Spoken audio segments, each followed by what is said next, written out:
Principal साहब, अध्यापक महोदय, मेरे टीम के सदस्य युवराज और मेरे प्यारे बच्चों, आप कौन सी क्लास के हो सारे बच्चे? सारे 12th के हैं? प्रिंसिपल साहब मेरे को बता रहे थे कि कुछ 10th क्लास के बच्चे भी आए हैं। 10th वाला कोई है अभी? अच्छा, चलो वेरी गुड। कैसी है आप सब लोगों की तबीयत कैसी है? किसी के कोई जुकाम खांसी बुखार ऐसा कोई तकलीफ तो नहीं है? Very good. अब मैं आपको कोरोना के बारे में सामान्य जानकारी दे देता हूँ। वैसे तो इस बीमारी के बारे में इतना पढ़ा गया है, लिखा गया है, इतनी चर्चा रोज़ न्यूज़ में, हर चीज़ में, सोशल मीडिया पे, हर जगह इस बीमारी के बारे में इतनी चर्चा हुई है कि बच्चा बच्चा जानता है। और आप लोग तो 12th क्लास के स्टूडेंट हो तो आप तो सभी चीज़ जानते हो, लेकिन फिर भी मैं अपनी तरफ से एक बार हर चीज़ को दोहरा देता हूँ। तो आपका अगर कोई मिसकंसेप्शन है, कई बार सोशल मीडिया पे कोई ऐसी बातें आती है जो गलत होती है, एक्चुअल में वैसा नहीं होता है, तो ऐसा कोई मिसकंसेप्शन है या ऐसा कुछ है तो आपके वो दूर हो जाए। तो सबसे पहले मैं शुरू करता हूँ, कोरोना बीमारी क्या है? ये एक वायरल डिजीज़ है। ये कोरोना वायरस से होती है। कोविड-19 इसका नाम किस लिए पड़ा? CO मतलब कोरोना, DI मतलब वायरस और D का मतलब डिजीज़। और ये 2019 में पहली बार वुहान, चाइना के वुहान शहर में पहली बार पाया गया था, इसलिए इसको कोविड-19 मतलब 2019 से। तो कोरोना वायरस डिजीज़ 2019 ही इसका कोविड-19 इसलिए नाम पड़ा है। फिर ये एक वायरल डिजीज़ है और ये एक RNA वायरस होता है और इसकी वजह से अपने को वायरल निमोनिया होता है। और ये मुख्यतः अपने रेस्पिरेटरी सिस्टम होता है, जो श्वसन तंत्र होता है, श्वसन तंत्र को प्रभावित करता है। तो श्वसन तंत्र को प्रभावित करने की वजह से अपने क्या लक्षण आएंगे? जुकाम हो सकता है, खांसी हो सकती है, नाक में से पानी आ सकता है, आंखें लाल हो सकती हैं, हल्का बुखार आ सकता है, बदन दर्द हो सकता है, इस तरीके की अपने लक्षण होंगे।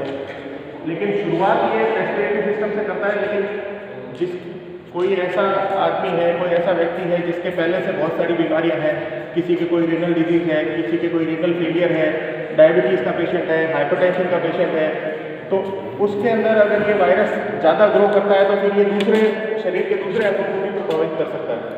तो आप सब लोग तो भगवान की दया से सारे यंग एनर्जेटिक बच्चे हो, तो आपको इतना ज़्यादा चिंता करने की ज़रूरत नहीं है। यंग जो बच्चे होते हैं या यंग जो पॉपुलेशन है उसके अंदर इम्यूनिटी ज़्यादा होती है।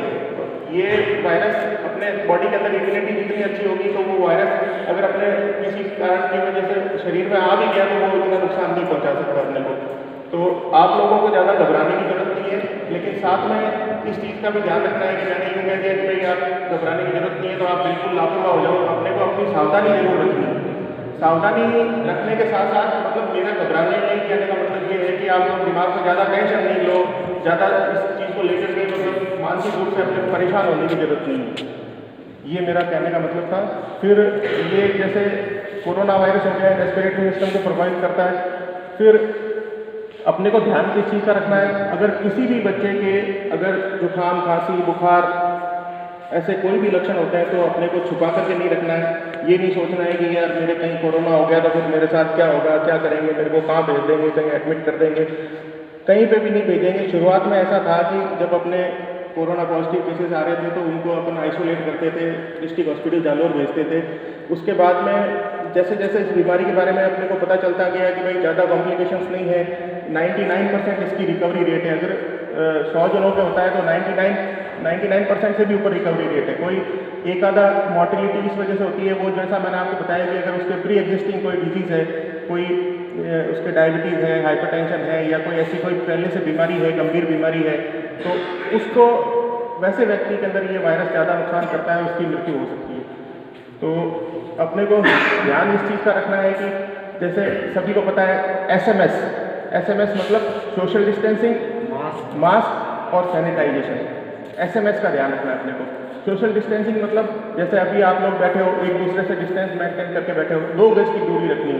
अब 2 गज की दूरी अपन कैसे नापेंगे? साथ में कोई इंची टेप तो लेके चलेंगे नहीं। एक रफ आइडिया ये होता है कि आप जैसे हाथ चलाओ अपना, तो दूसरा आदमी भी हाथ चलाए तो दोनों का हाथ टच नहीं होना चाहिए, तो वो 2 गज की दूरी होगी। अपने 2 गज की दूरी मेंटेन करनी है।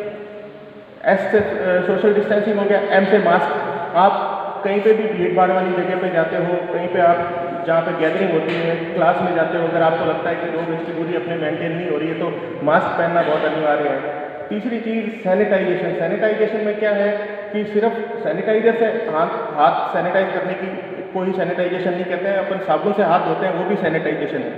तो अपने को साबुन से अच्छी तरह से अपने हाथ धोने हैं, बार बार धोते रहना है। बार बार धोते रहने का इसलिए कहते हैं कि अपने को, जैसे आप स्कूल आए हो, कभी आपके टेबल पे हाथ टच हुआ, कभी किसी की बुक के टच हो गया, कभी किसी दूसरे आइटम को टच हो गया, किसी की बॉटल के टच हो गया, तो अगर उस बच्चे के जुकाम खांसी बुखार ऐसे कोई लक्षण है या उसके भगवान ना करे उसके अगर कोरोना का इन्फेक्शन है तो वो आपको फैल सकता है। आप उसके हाथ लगाओगे तो वो आप हाथ लगा करके अपने नाक पे, मुंह पे, आँख पे, कहीं पे भी लगाओगे तो वो वायरस नाक से, मुंह से, आँख से, इन रास्ते से जा सकता है। अपने को ऐसे घबराने की जरूरत नहीं है कि भाई अगर यहाँ पे वायरस है और मैंने हाथ लगा दिया तो मेरे हाथ में से वो वायरस अंदर नहीं जाएगा। हाथ में से या स्किन से अंदर जाने, एक ही कंडीशन में अंदर जा सकता है कि अगर आपके हाथ पे कोई ऐसी चोट लगी हुई है, ब्रीच ऑफ एपिथेलियल मेम्ब्रेन है आपकी है, कि अगर हाथ में कोई चोट लगी हुई है जिससे कि आपके मतलब ऊपर की स्किन हटी हुई है, तब अपन उसको लगाते हैं तो वो सीधा ब्लड स्ट्रीम में जा सकता है। तो अपने को एक तो SMS के बारे में बता दिया। दूसरा, जैसे आप लोगों की स्कूलें खुली थी तो पहले अपने जो गवर्नमेंट स्कूल है, सीनियर स्कूल, पहले वो खुल गई थी तो वहाँ पे भी गवर्नमेंट की तरफ से विस्तृत गाइडलाइंस आई थी। उसमें अपने को बताया गया था कि बच्चों को क्लास के अंदर सोशल डिस्टेंसिंग मेंटेन करते हुए बिठाना है। एक दूसरे का टिफ़िन अपने को आपस में, आपके तो यहाँ मैस है लेकिन आपको टिफ़िन की जरूरत नहीं पड़ती। अगर टिफ़िन आपस में लेके आता है या कोई खाने की चीज़ लेके आता है तो एक दूसरे के साथ शेयर नहीं करनी है। अपने पानी की बोतल, अपना पानी अलग रख करके रखना है। कोई अपने को एक दूसरे से चीज़ें शेयर नहीं करनी है।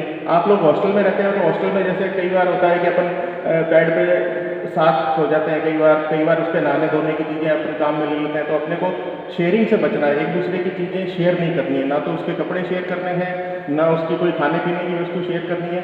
इसका मतलब ये नहीं है कि आप बिल्कुल सोशली आउटकास्ट हो जाओ, बस थोड़ा सा अपने को मन में सावधानी रखनी है। एक दिमाग में, सबकॉन्शियस माइंड में कहीं आपके पीछे रहेगा कि भाई मेरे को थोड़ी सी सावधानी रखनी है, तो कुछ नहीं होएगा आपके। और मैं आपको अपने ब्लॉक का आंकड़ा बता देता हूँ। अपने जसवंतपुरा ब्लॉक, काफ़ी सारे गांव आते हैं जसवंतपुरा ब्लॉक के अंदर।